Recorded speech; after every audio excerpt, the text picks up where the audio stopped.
Hi guys, welcome back to Priyanka Kannada vlog YouTube channel. So ಇವತ್ತಿನ ನನ್ನ second vlog ಇದು. ಇವತ್ತಿನ ವ್ಲಾಗ್ ಏನು ಅಂತ ಹೇಳಿದ್ರೆ, ಇವತ್ತು ಮಾರ್ನಿಂಗಿಂದ ಏನು ವ್ಲಾಗ್ ಮಾಡೋದು ಇವತ್ತು ಅಂತ ಯೋಚನೆ ಮಾಡ್ತಿದ್ದೆ. ಆ್ಯಕ್ಚುಲಿ ನನ್ನ ಸ್ಕಿನ್ ತುಂಬ ಡ್ರೈ ಆಗಿಬಿಟ್ಟಿತ್ತು. ತುಂಬ ದಿನ ಆಗಿತ್ತು ನಾನು ನನ್ನ ಸ್ಕಿನ್ ಕೇರ್ನ ಮಾಡಿ. ಯೂಶ್ವಲಿ ನಾನು ಫೇಶಿಯಲ್ ಎಲ್ಲ ಔಟ್ಸೈಡ್ ಪಾರ್ಲರಲ್ಲಾಗಿರ್ಬೋದು, ಪಾರ್ಲರಲ್ಲೆಲ್ಲ ಮಾಡಿಸಲ್ಲ ಫೇಶಿಯಲ್. ನನ್ನ ಮನೆಯಲ್ಲೇ ನಾನೇ ಮಾಡ್ಕೊಳ್ಳೋದು. ಸೊ ಏನೋ ಒಂದು ನನಗೆ ಪಾರ್ಲರಲ್ಲಿ ಏನಾದರೂ ಮಾಡಿಸ್ಬಿಟ್ರೆ ಮತ್ತು ಅದು ಕಂಟಿನ್ಯೂಷನ್ ಮಾಡಿಸ್ತಾ ಹೋಗಬೇಕು, ಇಲ್ಲ ಸ್ಕಿನ್ ಹಾಳಾಗ್ಬಿಡುತ್ತೆ ಅನ್ನೋದೊಂದು ಇಂಟೆನ್ಷನ್ ನನಗೆ. ಸೊ ಮಾಡಿಸ್ತಾರೆ ಇದು. ಆ್ಯಂಡ್ ನಾನು ಫೇಶಿಯಲ್ನ ಹೇಗೆ ಮಾಡ್ಕೋತೀನಿ, ಆ್ಯಂಡ್ ನಾನು ಮನೆಯಲ್ಲೇ ಸಿಗೋ ಐಟಮ್ಸಿಂದ ನಾನು ಫೇಶಿಯಲ್ನ ಮಾಡ್ಕೊಳ್ಳೋದು. ಸೊ ಬನ್ನಿ, ನಾನು ಹೇಗೆ ಫೇಶಿಯಲ್ ಮಾಡ್ತೀನಿ ಅನ್ನೋದನ್ನು ನಾನು ನಿಮ್ಮ ಜೊತೆ ಶೇರ್ ಮಾಡ್ಕೋತೀನಿ ಇವತ್ತು. ಫಸ್ಟ್ ಸ್ಕಿನ್ನ ಫೇಸ್ ವಾಶ್ ಎಲ್ಲ ಆಗಿದೆ, ಏನೋ ಕ್ರೀಮ್ಸ್ ಏನೂ ಅಪ್ಲೈ ಮಾಡಿಲ್ಲ, ಮಾಯ್ಶ್ಚರೈಸ್ ಏನೂ ಅಪ್ಲೈ ಮಾಡಿಲ್ಲ, ಹಾಗೆ ಇದೆ. ಫೇಸ್ ವಾಶ್ ಹಾಗೆ ಇದೆ. ಸೊ ಫಸ್ಟ್ ಆ್ಯಂಡ್ ಫಾರ್ಮೋಸ್ಟ್ ನಾವೇನು ಮಾಡಬೇಕು, ಫೇಸ್ನ ಡೈರೆಕ್ಟಾಗಿ ಪ್ಯಾಕ್ ಹಾಕೋದಕ್ಕೂ ಮೊದಲು ಫಸ್ಟ್ ಫೇಸ್ನ ನಾವು ಕ್ಲೀನ್ ಮಾಡಬೇಕಾಗತ್ತೆ. ನಾವು ಫೇಸ್ ವಾಶ್ ಮಾಡಿರ್ತೀವಿ, ಆದ್ರೂ ಸ್ಟಿಲ್ ಏನಾಗುತ್ತೆ, ಫೇಸಲ್ಲಿ ಸ್ವಲ್ಪ ಏನಿರುತ್ತೆ ಡಸ್ಟ್, ಅದು ಇದು ಸ್ವಲ್ಪ ಗಲೀಜು ಆ ಥರದ್ದೆಲ್ಲ ಇತ್ತು ಅಂತ ಅಂದರೆ ಅದನ್ನೆಲ್ಲ ಕ್ಲೀನ್ ಮಾಡಿಕೊಂಡು ಫೇಶಿಯಲ್ನ ಮಾಡ್ಕೋಬೇಕು. ಅದರ್ವೈಸ್ ನಾವು ಫೇಸ್ನ ಕ್ಲೀನ್ ಮಾಡದೆ ಏನೇ ಫೇಸ್ ಪ್ಯಾಕ್ ಹಾಕ್ಕೊಂಡ್ರೂ ಅದು ಯೂಸ್ ಆಗಲ್ಲ, ಅಂದರೆ ಸ್ಕಿನ್ ಅದನ್ನು ತೊಗೊಳ್ಳಲ್ಲ. ಸೊ ನಾನು ಫಸ್ಟ್ ಫೇಸ್ನ ಕ್ಲೆನ್ಸ್ ಮಾಡೋದಕ್ಕೆ ಮಿಲ್ಕ್ ವಿತ್ ರೈಸ್ ಫ್ಲೋರ್ನ ತೊಗೊಂಡಿದ್ದೀನಿ. ಮಿಲ್ಕ್ ಏನು ಅಂತ ಹೇಳಿದ್ರೆ, ಮಿಲ್ಕಲ್ಲಿ ಏನು ನಮ್ಮ ಪಿಂಪಲ್ಸ್ ಏನಾಗುತ್ತೆ, ಫೇಸಿಂದ ಪಿಂಪಲ್ಸ್ ಏನು ಆಗುತ್ತಲ್ಲ, ಆ್ಯಕ್ನೆ ಏನು ಬರುತ್ತಲ್ಲ ಅದನ್ನು ರೆಡ್ಯೂಸ್ ಮಾಡುತ್ತೆ. ಆ್ಯಂಡ್ ತುಂಬ ಕ್ಲೆನ್ಸರಿಂದ ಯೂಸ್ ಮಾಡಿ ನಾನೇನೋ ಫೇಸ್ನ ಕ್ಲೆನ್ಸ್ ಮಾಡಲ್ಲ. ಸೊ ಮಿಲ್ಕ್ ವಿತ್ ರೈಸ್ ಫ್ಲೋರಿಂದನೇ ನಾನು ಫೇಸ್ನ ಕ್ಲೆನ್ಸ್ ಮಾಡ್ತೀನಿ ಯಾವಾಗಲೂ, ಬಿಕಾಸ್ ಇಟ್ಸ್ ಹೆಲ್ಪ್ಸ್ ಅಂತ. ಆ್ಯಂಡ್ ನೆಕ್ಸ್ಟ್ ಫೇಸ್ನ ಸ್ಕ್ರಬ್ ಮಾಡಬೇಕು. ಕ್ಲೆನ್ಸ್ ಆದಮೇಲೆ ನಾವು ಸ್ಕ್ರಬ್ ಮಾಡಬೇಕಾಗತ್ತೆ. ಫೇಸ್ನ ಸ್ಕ್ರಬ್ ಮಾಡೋದ್ರಿಂದ ಏನು ಬೆನಿಫಿಟ್ಸ್ ಅಂತ ಹೇಳಿದ್ರೆ, ಡಾರ್ಕ್ ಸ್ಪಾಟ್ಸ್ ಏನಿರುತ್ತೆ ಅದೆಲ್ಲ ರಿಮೂವ್ ಆಗುತ್ತೆ. ಈ ನೋಸ್ ಕೆಳಗಡೆ ಅಪ್ಪರ್ ಲಿಪ್ಸ್, ಲೋವರ್ ಲಿಪ್ಸ್ ಹತ್ರ ಏನಾದ್ರು ಡಾರ್ಕ್ ಸ್ಪಾಟ್ಸ್ ಇತ್ತು ಅಂತ ಅಂದರೆ ಅದೆಲ್ಲ ಕ್ಲಿಯರ್ ಆಗುತ್ತೆ. ಆ್ಯಂಡ್ ಅನ್ವಾಂಟೆಡ್ ಹೇರ್ಸ್ ಇದ್ರೂ ಅದೂ ರಿಮೂವ್ ಆಗುತ್ತೆ. ಸೊ ಹಾಗಾಗಿ ನಾನು ಸ್ಕ್ರಬ್ಬಿಂಗಿಗೆ ಏನು ಯೂಸ್ ಮಾಡ್ತಿದ್ದೀನಿ ಅಂತ ಅಂದರೆ, ನೀವು ನೋಡ್ತಾ ಇರ್ಬೋದು, ಕಾಫಿ ಪೌಡರ್ ಆ್ಯಂಡ್ ಕೆಫಿನ್ ಅಂಶ ಏನಿದೆ ಅದು ಫೇಸಲ್ಲಿರೋ ಇನ್ಫ್ಲಮೇಷನ್ನ ರೆಡ್ಯೂಸ್ ಮಾಡುತ್ತೆ. ಸಮ್ಟೈಮ್ಸ್ ನೋಡಿರ್ತೀರ ಕಣ್ಣು ಕೆಳಗಡೆ ಎಲ್ಲ ಕೆಲವೊಬ್ಬರಿಗೆ ಪಫಿನೆಸ್ ಇರುತ್ತೆ, ಸ್ವಲ್ಪ ಸ್ವೆಲ್ಲಿಂಗ್ ಇರುತ್ತೆ. ಸೊ ಅದೆಲ್ಲ ಆ ಕೆಫಿನ್ ಅಂಶ ಏನಿದೆಯೋ ಅದನ್ನೆಲ್ಲ ರೆಡ್ಯೂಸ್ ಮಾಡುತ್ತೆ. ಆ್ಯಂಡ್ ಫೇಸಲ್ಲಿರೋ ರೆಡ್ನೆಸ್ ಆಗಿರ್ಬೋದು, ಡಾರ್ಕ್ ಸ್ಪಾಟ್ಸ್ ಆಗಿರ್ಬೋದು, ಅದನ್ನೆಲ್ಲ ಕ್ಲೆನ್ಸ್ ಮಾಡುವಾಗ ಕೆಫಿನ್ ಅಂಶ ಏನಿದೆ ಅದನ್ನು ರೆಡ್ಯೂಸ್ ಮಾಡೋದಕ್ಕೆ ಹೆಲ್ಪ್ಸ್ ಆಗುತ್ತೆ. ಆ್ಯಂಡ್ ಲೆಮನ್ ಏನಕ್ಕೆ ಅಂತ ಹೇಳಿದ್ರೆ, ಲೆಮನ್ ಎಲ್ಲ ಸ್ಕಿನ್ಗೂ ಆಗಲ್ಲ. ಯೂಸ್ ಮಾಡ್ತೀರಾ ಅಂತ ಹೇಳಿದ್ರೆ ಫಸ್ಟು ನೀವು ಹ್ಯಾಂಡ್ಗೆ ಏನಾದ್ರೂ ರಬ್ ಮಾಡಿ ನೋಡಿ, ಅಲರ್ಜಿಕ್ ಏನೂ ಇಲ್ಲ ಅಂತಂದರೆ ಯೂಸ್ ಮಾಡಿ. ಯಾಕಂದರೆ ಲೆಮನಲ್ಲಿರೋ ಏನು ಅಸಿಡಿಕ್ ಏನಿದೆಯೋ ಅದು ಎಲ್ಲ ಸ್ಕಿನ್ ಸ್ಟ್ರಕ್ಚರ್ಗೂ ಹೆಲ್ಪ್ ಆಗಲ್ಲ. ಒಬ್ಬೊಬ್ಬರಿಗೆ ರಿಯಾಕ್ಷನ್ ಆಗ್ಬೋದು, ಒಬ್ಬೊಬ್ಬರಿಗೆ ರೆಡ್ನೆಸ್ ಆಗ್ಬೋದು, ಒಬ್ಬರಿಗೆ ಏನೂ ವರ್ಕೌಟೇ ಆಗಲ್ಲ, ಲೆಮನ್ ಹಾಕಿದ್ರೂ ಏನೂ ಚೇಂಜಸ್ ಕಾಣಿಸಲ್ಲ, ಆ ಥರನೂ ಇರುತ್ತೆ. ಸೊ ದಟ್ ಲೆಮನಲ್ಲಿರೋ ಆ್ಯಸಿಡಿಕ್ ಏನಕ್ಕೆ ಯೂಸ್ ಆಗುತ್ತೆ ಅಂತಂದರೆ ಸ್ಕಿನ್ ಟೈಟನಿಂಗ್ ಮಾಡುತ್ತೆ. ಕೆಲವೊಬ್ಬರಿಗೆ ಬ್ಯಾಗಿ ಸ್ಕಿನ್ಸ್ ಇರುತ್ತೆ, ಫುಲ್ ಲೂಸ್ ಇರುತ್ತೆ ಸ್ಕಿನ್, ಫೇಸಲ್ಲಿರೋ ಸ್ಕಿನ್ನು ಟೈಟ್ನಿಂಗ್ ಇರಲ್ಲ, ಸ್ಕಿನ್ ಎಲ್ಲ ರಿಂಕಲ್ಸ್ ಎಲ್ಲ ಬಂದುಬಿಟ್ಟಿರುತ್ತೆ. ಸೊ ಆ ರಿಂಕಲ್ಸ್ನೆಲ್ಲ ರಿಮೂವ್ ಮಾಡೋದಕ್ಕೆ ಲೆಮನ್ ಹೆಲ್ಪ್ ಆಗುತ್ತೆ. ಶುಗರ್ ಆಬ್ವಿಯಸ್ಲಿ ಗೊತ್ತು ನಿಮಗೆ, ಸ್ಕ್ರಬ್ಬಿಂಗಿಗೆ ಶುಗರ್ ತುಂಬ ಚೆನ್ನಾಗಿ ಯೂಸ್ ಆಗುತ್ತೆ. ಯಾಕಂದರೆ ಶುಗರ್ ಸ್ವಲ್ಪ ಹಾರ್ಡ್ ಇರೋದ್ರಿಂದ ಸ್ಕಿನ್ ಮೇಲೆ ಸ್ಲೋ ಆಗಿ ರಬ್ ಮಾಡ್ತಾ ಹೋದಂಗೆ ಡಾರ್ಕ್ ಸ್ಪಾಟ್ಸ್ ಏನಿರುತ್ತೆ ಅಥವಾ ನಮ್ಮ ಸ್ಕಿನ್ನಲ್ಲಿ ಡಸ್ಟ್ ಏನಿರುತ್ತೆ ಅದನ್ನೆಲ್ಲ ರಿಮೂವ್ ಮಾಡೋದಕ್ಕೆ ಹೆಲ್ಪ್ ಆಗುತ್ತೆ. ಆ್ಯಂಡ್ ನೆಕ್ಸ್ಟ್ ನಾನು ಫೇಸ್ ಪ್ಯಾಕ್ಗೆ ಮುಲ್ತಾನಿ ಮಿಟ್ಟಿ ಆ್ಯಂಡ್ ಟರ್ಮರಿಕ್ನ ಯೂಸ್ ಮಾಡ್ತೀನಿ. ಮುಲ್ತಾನಿ ಮಿಟ್ಟಿ ನಾನೇನು ರಾ ಮುಲ್ತಾನಿ ಮಿಟ್ಟಿ ಏನೂ ಯೂಸ್ ಮಾಡಲಿಲ್ಲ. ನನಗೆ ಬಜಾರಾಸ್ ರಾ ಮುಲ್ತಾನಿ ಮಿಟ್ಟಿ ಆ್ಯಂಡ್ ಟರ್ಮರಿಕ್ ಪೌಡರ್ನ ನಾನು ಯೂಸ್ ಮಾಡ್ತೀನಿ ಫೇಸ್ಗೆ. ಮುಲ್ತಾನಿ ಮಿಟ್ಟಿ ನಿಮಗೆ ಆಲ್ರೆಡಿ ಗೊತ್ತಿರುತ್ತೆ, ಎಷ್ಟೋ ಜನಕ್ಕೆ ಮುಲ್ತಾನಿ ಮಿಟ್ಟಿ ತುಂಬ ಚೆನ್ನಾಗಿ ಯೂಸ್ ಮಾಡ್ತಾ ಇರ್ತೀರಾ. ಸೊ ಮುಲ್ತಾನಿ ಮಿಟ್ಟಿ ತುಂಬ ಟೈಮಿಂದನೇ ಯೂಸ್ ಮಾಡ್ಕೊಂಡು ಅಜ್ಜಿ ಅಮ್ಮ ಅವರೆಲ್ಲ ಯೂಸ್ ಮಾಡ್ಕೊಂಡು ಬಂದಿರೋದ್ರಿಂದ, ಸೊ ಮುಲ್ತಾನಿ ಮಿಟ್ಟಿ ನೋ ಇಶ್ಯೂಸ್ ಯೂಸ್ ಮಾಡೋದಕ್ಕೆ ಫೇಸ್ಗೆಲ್ಲ. ತುಂಬ ಹೆಲ್ಪ್ ಆಗುತ್ತೆ. ಸ್ಕಿನ್ ಬ್ರೈಟ್ನಿಂಗ್ ಆಗುತ್ತೆ ಮುಲ್ತಾನಿ ಮಿಟ್ಟಿನಲ್ಲಿ. ಆ್ಯಂಡ್ ಅದರಿಂದ ಏನೂ ಸೈಡ್ ಎಫೆಕ್ಟ್ಸ್ ಇರಲ್ಲ. ಸ್ಕಿನ್ನನ್ನು ನಾವು ಹೇಗೆ ಮೇಂಟೈನ್ ಮಾಡ್ಕೊಂಡು ಬಂದಿರ್ತೀವೋ ಹಾಗೆ ಮೇಂಟೈನ್ ಮಾಡ್ಕೊಂಡು ಹೋಗೋದಕ್ಕೆ ಮುಲ್ತಾನಿ ಮಿಟ್ಟಿ ಹೆಲ್ಪ್ ಮಾಡುತ್ತೆ. And more over Multani mitti use ಮಾಡೋದ್ರಿಂದ ಫೇಸ್ ಯಂಗಾಗೆ ಕಾಣಿಸುತ್ತೆ. ತುಂಬ ಏಜ್ ಆದ್ರೂ ಏಜ್ ಆಗಿರೋ ಥರ ಏನೋ ಕಾಣಿಸಲ್ಲ. ಆ್ಯಂಡ್ ಅದಕ್ಕೆ ಮಿಕ್ಸ್ ಮಾಡೋದಕ್ಕೆ ರೋಸ್ ವಾಟರ್ನ ಯೂಸ್ ಮಾಡ್ತಿದ್ದೀನಿ. ರೋಸ್ ವಾಟರ್ ಆಬ್ವಿಯಸ್ಲಿ ಗೊತ್ತು ನಿಮಗೆ, ಆಲ್ಮೋಸ್ಟ್ ಎಲ್ಲರೂ ಯೂಸ್ ಮಾಡ್ತಾ ಇರ್ತೀರ. ಮಾಯ್ಶ್ಚರೈಸಿಗೆ ಹೆಲ್ಪ್ ಮಾಡುತ್ತೆ. ಆ್ಯಂಡ್ ರೋಸ್ ವಾಟರ್ ತುಂಬ ಗುಡ್, ಅದು ತುಂಬ ಒಂದು ಬ್ರೈಟ್ನೆಸ್ನ ಕೊಡುತ್ತೆ. ಸೊ ಹೀಗಾಗಿ ನಾನು ಇದಿಷ್ಟು ಥಿಂಗ್ಸ್ನ ನಾನು ನನ್ನ ಫೇಸ್ಗೆ ಅಪ್ಲೈ ಮಾಡ್ತೀನಿ. ಸೊ ಇದಿಷ್ಟು ಅಪ್ಲೈ ಆದಮೇಲೆ ಇನ್ನೂ ಐಸ್ ಕ್ಯೂಬ್ ಅಪ್ಲೈ ಮಾಡಬೇಕು ಫೇಸ್ಗೆ. ಫೇಸ್ ಪ್ಯಾಕ್ ಆದ ತಕ್ಷಣ ಐಸ್ ಕ್ಯೂಬ್ನ ಅಪ್ಲೈ ಮಾಡ್ತೀನಿ. ಐಸ್ ಕ್ಯೂಬ್ನ ಏನಕ್ಕೆ ಅಪ್ಲೈ ಮಾಡ್ತೀನಿ ಅಂತ ಹೇಳಿದ್ರೆ, ನಮ್ಮ ನರ್ವ್ಸ್ ಎಲ್ಲ ಏನು ಮಾಡೋ ಕೆಲಸ ಇಲ್ಲದೆ ಮಲಗಿಬಿಟ್ಟಿರುತ್ತಲ್ವ. ಸೊ ಆವಾಗ ಐಸ್ ಕ್ಯೂಬ್ಸ್ನ ಅಪ್ಲೈ ಮಾಡೋದ್ರಿಂದ ಬ್ಲಡ್ ಸರ್ಕ್ಯುಲೇಷನ್ಸ್ ಚೆನ್ನಾಗಾಗುತ್ತೆ. ಐಸ್ ಒಂದು ಫೀಲಿಂದ ಸೊ ಬ್ಲಡ್ ಸರ್ಕ್ಯುಲೇಷನ್ ಚೆನ್ನಾಗಾಗಿ ಫೇಸ್ ಏನಿರುತ್ತೆ ಬ್ರೈಟಾಗಿ ಕಾಣಿಸೋದಕ್ಕೆ ಹೆಲ್ಪ್ ಆಗುತ್ತೆ. ಆ್ಯಂಡ್ ಸ್ಟೀಮಿಂಗ್ ಏನಕ್ಕೆ ಬೇಕು ಅಂತ ಹೇಳಿದ್ರೆ, ನಾವು ಇಷ್ಟೆಲ್ಲ ಮಾಡಿ ಸ್ಟೀಮಿಂಗ್ ಮಾಡಲಿಲ್ಲ ಅಂತಂದರೆ ಫೇಸು ಡ್ರೈ ಆಗೋಗ್ಬಿಡುತ್ತೆ.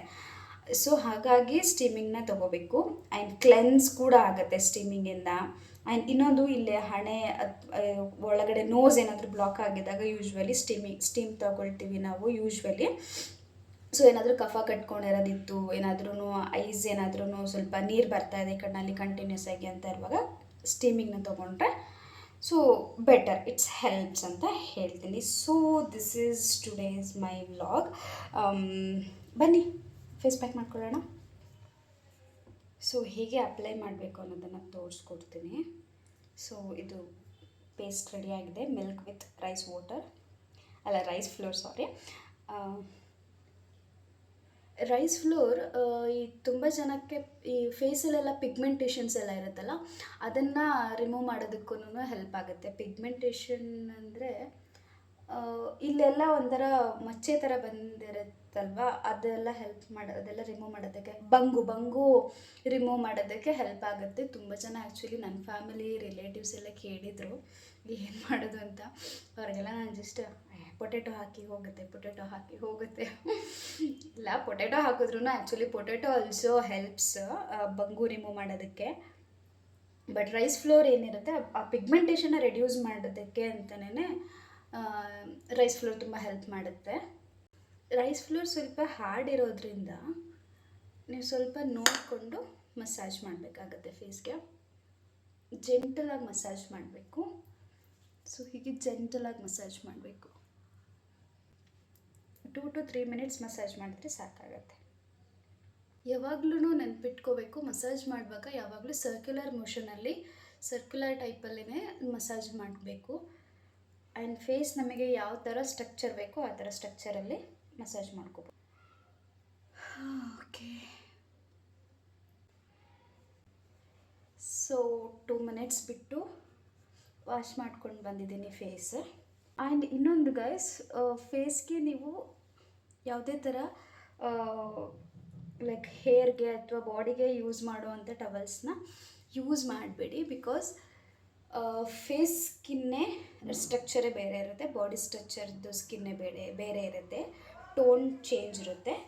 ಸೊ ದಟ್ ಯಾವಾಗಲೂ ಫೇಸ್ಗೆ ಅಂತ ಹೇಳ್ಬಿಟ್ಟು ಸಪ್ರೇಟ್ ಟವಲ್ಸ್ನ ಯೂಸ್ ಮಾಡೋದು ಬೆಟರ್. ಸೊ ಆಗಿದೆ, ನಂದು ಕ್ಲೆನ್ಸಿಂಗ್ ಮುಗೀತು. ಸೊ ಇವಾಗ ಸ್ಕ್ರಬ್ಬಿಂಗ್ ಮಾಡೋಣ. ಯಾವಾಗಲೂ ನಾನು ಅಬ್ಸರ್ವ್ ಮಾಡಿದ್ದೀನಿ, ನಾನು ಯಾವಾಗ ರೈಸ್ ಫ್ಲೋರಲ್ಲಿ ಸ್ಕ್ರಬ್ಬಿಂಗ್ ತೊಗೊಳ್ತೀನಲ್ಲ ಗೈಸ್, ಸೀರಿಯಸ್ಲಿ ಇನ್ಸ್ಟಂಟ್ ಗ್ಲೋ ಕೊಟ್ಬಿಡುತ್ತೆ ಫೇಸ್ಗೆ ಇದು. ಯಾವಾಗಲೂ ಲೆಮನ್ ಸ್ಕ್ವೀಸ್ ಮಾಡ್ತಾಯಿದ್ದೀನಿ. ಲೆಮನ್ ಜಾಸ್ತಿ ಹಾಕೋಬೇಡಿ, ಯಾಕಂದರೆ ಅದು ತುಂಬ ನೀರಾಗಿಬಿಡುತ್ತೆ. ಸೊ ಸ್ವಲ್ಪ ತಿಕ್ಕಿರಲಿ. ರೆಡಿಯಾಗಿದೆ ಪೇಸ್ಟ್. ಲೆಮನ್ ಏನಾಗುತ್ತೆ, ಸ್ಕಿನ್ನೆಲ್ಲ ಲೆಮನ್ ಯೂಸ್ ಮಾಡಿದಾಗ ಸ್ಕಿನ್ನೆಲ್ಲ ಒಂಥರ ಸ್ವಲ್ಪ ಇಚ್ಚಿಂಗ್ ಬರುತ್ತೆ. ಸೊ ಫೇಸ್ಗೆ ಹಾಕಿದಾಗ ಫೇಸ್ಗೂ ಬರುತ್ತೆ, ಸ್ವಲ್ಪ ಇಚ್ಚಿಂಗ್ನೆಸ್ ಬರುತ್ತೆ. ಯಾರಾದರೂ ಯೂಸ್ ಮಾಡೋರಿದ್ದರೆ ಇಚ್ಚಿಂಗ್ನೆಸ್ ಬರುತ್ತೆ. ತುಂಬ ಗಾಬರಿ ಎಲ್ಲ ಅಯ್ಯೋ ಏನೋ ಇಚ್ಚಿಂಗ್ ಬರ್ತಿದೆ ಅಂತೆಲ್ಲ ಟೆನ್ಷನ್ ಆಗೋ ಅವಶ್ಯಕತೆ ಇರಲ್ಲ. ಸೊ ಸ್ಕ್ರಬ್ಬಿಂಗ್ ಹೇಗೆ ಮಾಡಬೇಕು ಅಂತ ತೋರಿಸ್ಕೊಡ್ತೀನಿ. ನಾವು ಆಲ್ರೆಡಿ ಕ್ಲೆನ್ಸ್ ಮಾಡುವಾಗೂ ರಬ್ಬಿಂಗ್ ಮಾಡಿರ್ತೀವಿ ಫೇಸ್ನ. ಸೊ ತುಂಬ ಜೆಂಟಲಾಗಿ ಮಾಡಿ. ಕೆಲವೊಬ್ರದ್ದು ಸ್ಕಿನ್ ಅಂತೂ ತುಂಬಾ ಸೆನ್ಸಿಟಿವ್ ಸ್ಕಿನ್ ಇರುತ್ತೆ. ಅವರೊಬ್ಬ ತುಂಬ ಹಾರ್ಡಾಗಿ ನೀವು ಏನಾದರೂ ಮಾಡೋದಕ್ಕೆ ಹೋದರೆ ಸ್ಕ್ರಬ್ಬಿಂಗ್ನ ಸ್ಕಿನ್ನು ಡ್ಯಾಮೇಜ್ ಆಗೋ ಚಾನ್ಸಸ್ ಇರುತ್ತೆ. ಸೊ ಸ್ವಲ್ಪ ಜೆಂಟಲಾಗಿ ಮಾಡ್ಕೊಳ್ಳಿ. ಯಾಕಂದರೆ ಶುಗರ್ ಇದೆಯಲ್ಲ ಅದು ಹಾರ್ಡ್ ಇರುತ್ತಲ್ವ, ಸ್ಕಿನ್ ಡ್ಯಾಮೇಜ್ ಮಾಡೋ ಚಾನ್ಸಸ್ ಕೂಡ ಇರುತ್ತಲ್ಲ. ಕಾಫಿ ಪೌಡರಲ್ಲಿ ಕೆಫೆನ್ ಅನ್ನೋ ಅಂಶ ಇರುತ್ತಲ್ಲ, ಅದು ನಮ್ಮ ಡಾರ್ಕ್ ಸ್ಪಾಟ್ಸ್ ಏನಿರುತ್ತೆ ಅದನ್ನು ರಿಮೂವ್ ಮಾಡುತ್ತೆ, ಪಿಗ್ಮೆಂಟೇಷನ್ನ ರೆಡ್ಯೂಸ್ ಮಾಡುತ್ತೆ, ಕಡಿಮೆ ಮಾಡುತ್ತೆ. ಆ್ಯಂಡ್ ನಮ್ಮ ಪಫಿನೆಸ್ ಏನಿರುತ್ತೆ ಐಸ್ ಕೆಳಗಡೆ ಅದನ್ನು ಕಡಿಮೆ ಆಗೋದಕ್ಕೆ ಹೆಲ್ಪ್ ಆಗುತ್ತೆ. ಸೊ ಅಪ್ಲೈ ಆದಮೇಲೆ ಬೇಕು ಅಂತಂದರೆ ನೆಕ್ಕಿಗೂ ಹಾಕೋಬೋದು. ನಾನು ಇವಾಗ ನಾನು ನೆಕ್ಕಿಗೆಲ್ಲ ಹಾಕಲ್ಲ. ನಾನು ಲಿಪ್ಸ್ನ ಸಹ ಇದರಲ್ಲೇ ಸ್ಕ್ರಬ್ ಮಾಡ್ತೀನಿ. ಸೊ ನನಗೆ ಒಳ್ಳೆ ರಿಸಲ್ಟ್ ಸಿಗುತ್ತೆ after that.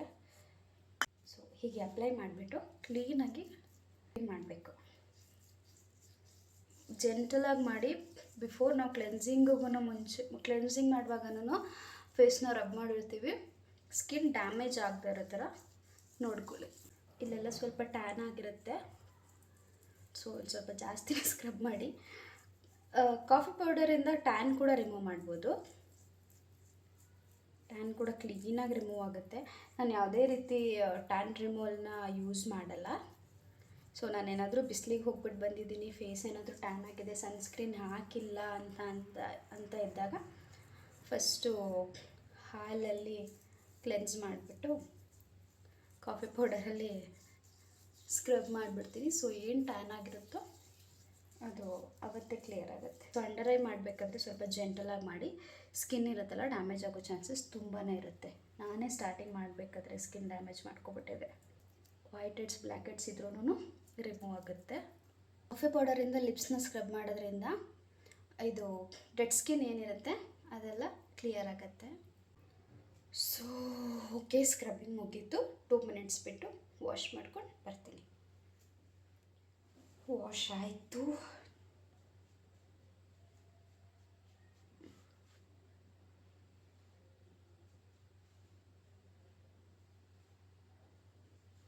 Third step ice cube apply ಮಾಡೋ time. Next ice cube apply ಮಾಡೋಣ. ಐಸ್ ಕ್ಯೂಬ್ ಅಪ್ಲೈ ಮಾಡೋದಕ್ಕೂ ಅಷ್ಟೇ. ಒಬ್ಬೊಬ್ರಿಗೆ ಐಸ್ ಕ್ಯೂಬ್ ಡೈರೆಕ್ಟಾಗೆ ಯೂಸ್ ಮಾಡ್ಬೋದು. ಕೆಲವೊಬ್ಬರಿಗೆ ಸೆನ್ಸಿಟಿವ್ ಸ್ಕಿನ್ ಇರೋರು ನೋಡ್ಕೊಂಡು ಯೂಸ್ ಮಾಡಿ. ಡೈರೆಕ್ಟ್ ಯೂಸ್ ಮಾಡೋದಕ್ಕಾಗಲ್ಲ ಅಂತ ಇತ್ತು ಅಂತಂದರೆ, ಆರೆಲ್ಸ್ ಏನಾದ್ರೂ ರಿಯಾಕ್ಷನ್ಸ್ ಆಯಿತು ಅಂತಂದರೆ ಯೂಸ್ ಮಾಡೋದಕ್ಕೆ ಹೋಗ್ಬಿಡಿ.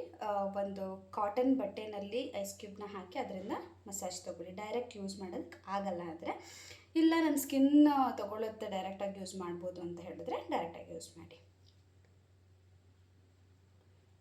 ಸೊ ಇದರಿಂದ ಬ್ಲಡ್ ಸರ್ಕ್ಯುಲೇಷನ್ ಚೆನ್ನಾಗಾಗುತ್ತೆ. ಬ್ಲಡ್ ಸರ್ಕ್ಯುಲೇಷನ್ ಚೆನ್ನಾಗಾಯಿತು ಅಂದರೆ ಫೇಸ್ ಆಟೋಮೆಟಿಕ್ ಬ್ರೈಟ್ ಆಗುತ್ತೆ. ಇದು ಕಣ್ಣು ಕೆಳಗಡೆ ಇರೋ ಪಫಿನೆಸ್ನ ಕ್ಲಿಯರ್ ಮಾಡುತ್ತೆ. ಆ್ಯಂಡ್ ರಿಂಕಲ್ಸ್ನ ಕ್ಲಿಯರ್ ಮಾಡುತ್ತೆ. ಐಸ್ ಕ್ಯೂಬ್ಸ್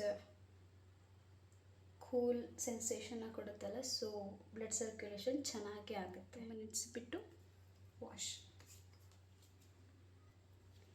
ಸೊ ಗೈಸ್ ನೋಡ್ತಾ ಇದ್ದೀರಾ ನನ್ನ ಫೇಸ್ ಎಷ್ಟೊಂದು ರೆಡ್ ಆಗಿದೆ ನೋಡಿ. ಇಲ್ಲೆಲ್ಲ ಪಿಂಪಲ್ಸ್ ಎಲ್ಲ ಆಗಿಬಿಟ್ಟಿದೆ. ಇದು ಆಗುತ್ತೆ ಯಾಕೆ ಅಂತ ಅಂದರೆ, ಸ್ಕ್ರಬ್ ಮಾಡುವಾಗ ಒಳಗಡೆ ಸ್ಕಿನ್ ಒಳಗಡೆ ಏನೇ ಹಾಕದೆ ಬಿಟ್ಟಾಗ ಅಥವಾ ಸ್ಕ್ರಬ್ಬಿಂಗ್ ಮಾಡದೆ ಬಿಟ್ಟಾಗ ಈ ಥರ ಆಗುತ್ತೆ. ನನಗೆ ಏನು ಒಳಗಡೆ ಏನಿರುತ್ತೋ ಅದೆಲ್ಲ ಆಚೆ ಬರುತ್ತೆ. ಒಂದಿನ ಪಿಂಪಲ್ ಇರುತ್ತೆ, ಅದಾದಮೇಲೆ ಪಿಂಪಲ್ಸ್ ಏನೂ ಇರಲ್ಲ, ಅದಾಗದೇ ಹೋಗುತ್ತೆ. ಏನೂ ಮಾರ್ಕ್ ಏನೂ ಬರಲ್ಲ. ರೋಸ್ ವಾಟರ್ ಹಾಕಿ ಮಿಲ್ತಾನೆ ಮಿಟ್ಟಿನ ಮಿಕ್ಸ್ ಮಾಡ್ಕೋತಾ ಇದ್ದೀನಿ. ಫೇಸ್ ಪ್ಯಾಕ್ ರೆಡಿ ಮಾಡ್ಕೋತಾ ಇದ್ದೀನಿ. ನಾನು ವಿತ್ ಬ್ರಷಲ್ಲಿ ಅಪ್ಲೈ ಮಾಡ್ತಾಯಿದ್ದೀನಿ. ನಿಮಗೆ ಕಂಫರ್ಟಬಲ್ ಇಲ್ಲ ಬ್ರಷ್ ಅಂತ ಹೇಳಿದ್ರೆ ಡೋಂಟ್ ವರಿ, ಕೈಯಲ್ಲೇ ಅಪ್ಲೈ ಮಾಡ್ಬೋದು. ತುಂಬ ತಿಕ್ಕಾಗಿ ಅಪ್ಲೈ ಮಾಡಬಾರ್ದು ಯಾವತ್ತೂ ಫೇಸ್ ಪ್ಯಾಕ್ನ. ಬಿಕಾಸ್ ಸ್ಕಿನ್ ಕೆಳಗಡೆ ಲೇಯರ್ ಏನಿರುತ್ತೋ ಫಸ್ಟ್ ಲೇಯರ್ ಏನಿರುತ್ತೋ ಅಷ್ಟೇ ಅಲ್ಲಿ ನಾವು ಎಷ್ಟೇ ಅಪ್ಲೈ ಮಾಡಿದ್ರೂ ಸ್ಕಿನ್ ಮೇಲ್ಗಡೆ ನಾವೇನು ಅಪ್ಲೈ ಮಾಡಿರ್ತೀವಿ ಸ್ಕಿನ್ ಅಷ್ಟೇ ತೊಗೊಳೋದು. ಸೊ ಜಾಸ್ತಿ ಏನಕ್ಕೆ ಅಪ್ಲೈ ಮಾಡಿ ವೇಸ್ಟ್ ಮಾಡ್ತೀರಾ? ತಿನ್ ಲೇಯರ್ ಆಗಿನೇ ಯಾವತ್ತೂ ಫೇಸ್ ಪ್ಯಾಕ್ನ ಅಪ್ಲೈ ಮಾಡಬೇಕು. ಫಸ್ಟ್ ಟೈಮ್ ಯೂಸ್ ಮಾಡೋರಿಗೆ ಮುಲ್ತಾನಿ ಮಿಟ್ಟಿನ ಫಸ್ಟ್ ಟೈಮ್ ಯೂಸ್ ಮಾಡ್ತಾ ಇದ್ದೀರಾ ಅಂತ ಹೇಳಿದ್ರೆ ಸ್ವಲ್ಪ ಬರ್ನಿಂಗ್ ಸೆನ್ಸೇಷನ್ ಇರುತ್ತೆ. ಬಟ್ ವರಿ ಮಾಡ್ಕೊಳ್ಳೋದೇನು ಅವಶ್ಯಕತೆ ಇಲ್ಲ, ಯಾಕಂದರೆ ಯಾರಿಗೂ ಮುಲ್ತಾನಿ ಮಿಟ್ಟಿ ಅಲರ್ಜಿಕ್ ಆಗಲ್ಲ.